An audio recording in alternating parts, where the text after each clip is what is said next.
Oh, okay.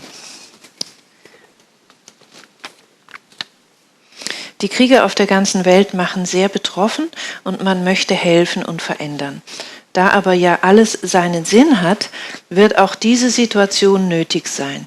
Muss es erst ganz runtergehen, bevor es aufwärts geht? Also theoretisch müsste das nicht.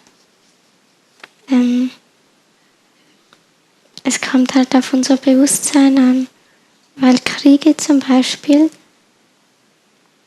die gibt es ja nur, weil es Menschen gibt, die da mitmachen. Entweder weil sie das gut finden oder weil sie einfach keinen anderen Weg sehen und irgendwie denken, geht jetzt halt nicht anders. Und darum gibt es Kriege. Wenn da niemand hingehen würde, dann gäbe es auch keinen Krieg. Weil die Menschen, die den Krieg planen, also Kriege entstehen ja nicht einfach so. Das ist ja kein Zufall. Da gibt es ja Leute hinten dran, von denen man dann gar nichts hört. Und die sehen einen Sinn in diesem Krieg. Darum wollen die den. Aber diese Leute, die gehen selber nicht in den Krieg. Die schicken andere. Weil die so manipuliert sind, dass die das tun. Und wenn die Menschen halt das nicht mehr tun würden, dann gäbe es auch keinen Krieg mehr. Auch egal, wenn weiter hinten noch Leute das wollen.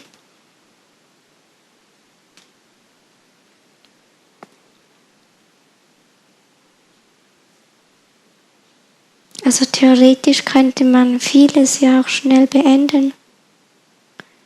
Aber das ist halt nur theoretisch, weil viele Menschen, die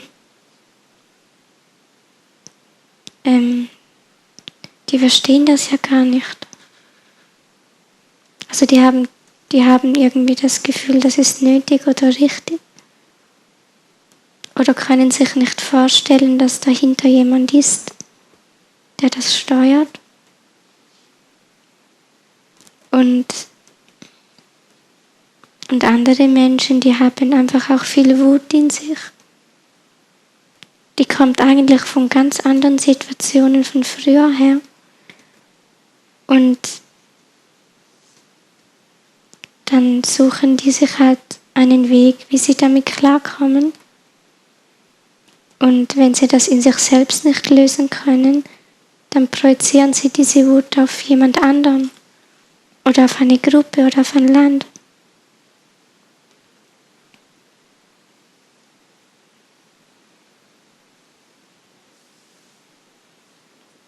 Also manche Menschen, wenn dann die ungelösten Themen, wenn man die nicht in sich selbst löst, dann entstehen daraus ja immer neue Situationen. Und das ist halt teilweise dann auch bei Kriegen so. Oder auch bei einem Streit. Das kann ja auch so sein.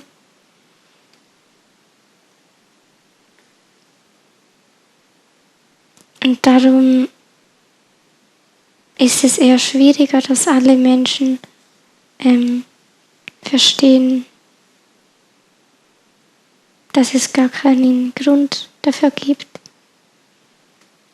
Und es gibt halt auch die Wesen, die hier inkarniert sind, die wollen einfach keinen Frieden.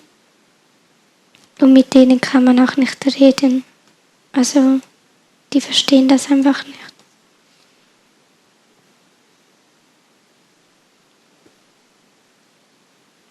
Aber theoretisch könnte man alles ganz schnell lösen. Es müsste nicht schwierig sein. Aber von den Menschen her, so wie die meisten sind,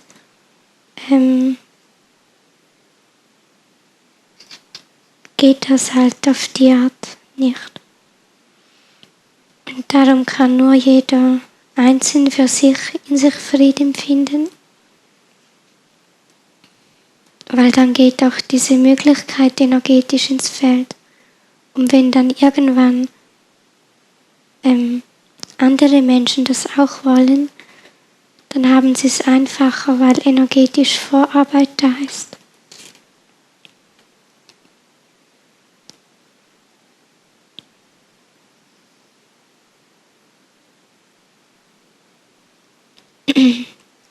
Aber es sind ja auch schon einige Dinge nicht passiert, an Schlimmem, die passiert wären, wenn wir keine Hilfe hätten. Und darum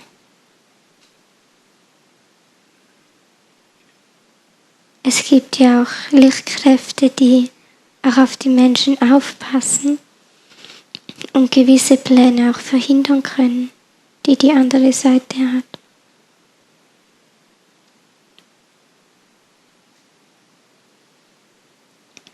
Weil wenn es die Lichtkräfte nicht gäbe, dann wäre alles schon viel, viel schlimmer.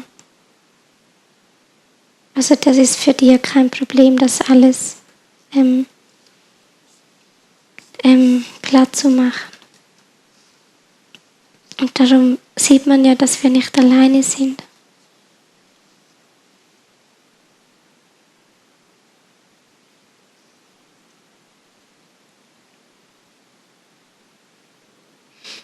Ja, danke Christina. Ich möchte an dieser Stelle, ist mir gerade noch eingefallen, ich habe neulich eine fantastische Definition von Krieg gelesen und das ging so. Krieg ist ein Ort, an dem junge Menschen, die sich nicht kennen und nicht hassen, sich gegenseitig umbringen, weil alte Männer, die sich kennen und hassen, sich aber nicht gegenseitig umbringen, die Jungen dazu bringen, dies zu tun. Viel kürzer kann man es nicht sagen. Und ich möchte nochmal, ich weiß, das ist nur ein Flyer. Ich möchte nochmal daran erinnern, das sind alles wie kleine Samenkörner. Es trägt auch die Energie von Christina, ja? Das darf man auch nicht unterschätzen. Es sind wie kleine Samenkörner, die wir überall verstreuen können.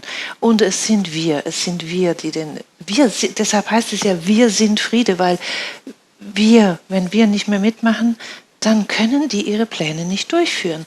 Also, und es beginnt einfach mit jedem Einzelnen von uns. Und ja, jeder kleine Stupser ist ein Stupser in die richtige Richtung. Und das sind die kleinen Dinge im Alltag, die wir tun können.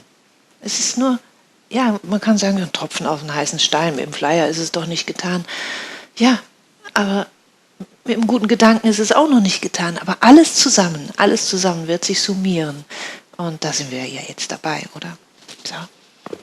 Und es geht ja auch darum, dass einfach jeder das tut, was er in seinem Rahmen tun kann. Und das reicht dann ja auch. Und bei jedem sieht es halt anders aus. Und wenn zum Beispiel Krieg auf der Welt ist, dann kann man das ja als Spiegel nehmen und sich überlegen, wo habe ich immer selbst noch Krieg? Und wenn man das in sich selbst lösen kann, dann gibt man das energetisch ins Feld. Und das hat zwar nicht in der gleichen Sekunde eine physische Wirkung und der Krieg geht dann vielleicht weiter, aber man hat energetisch was anderes ins Feld gegeben. Und wenn das ganz viele tun, dann fängt sich das auch an zu manifestieren.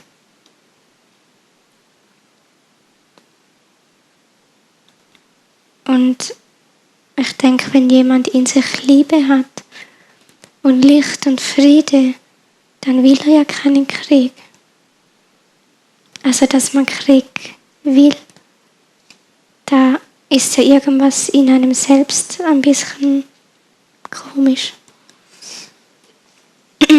Und wenn jeder für sich das in sich auflöst, dass er in sich Frieden hat, dann hat man ja auch diese Resonanz dazu.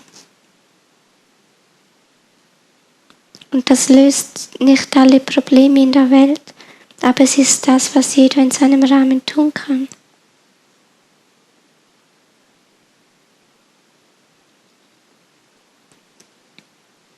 Und dass irgendwann im Kollektiv sich etwas verändert,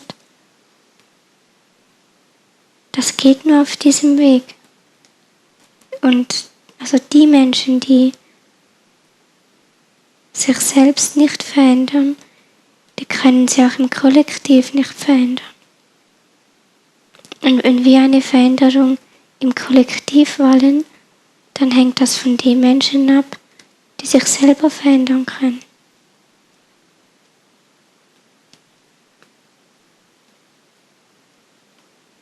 Ja, das ist wirklich ganz wunderbar gesagt.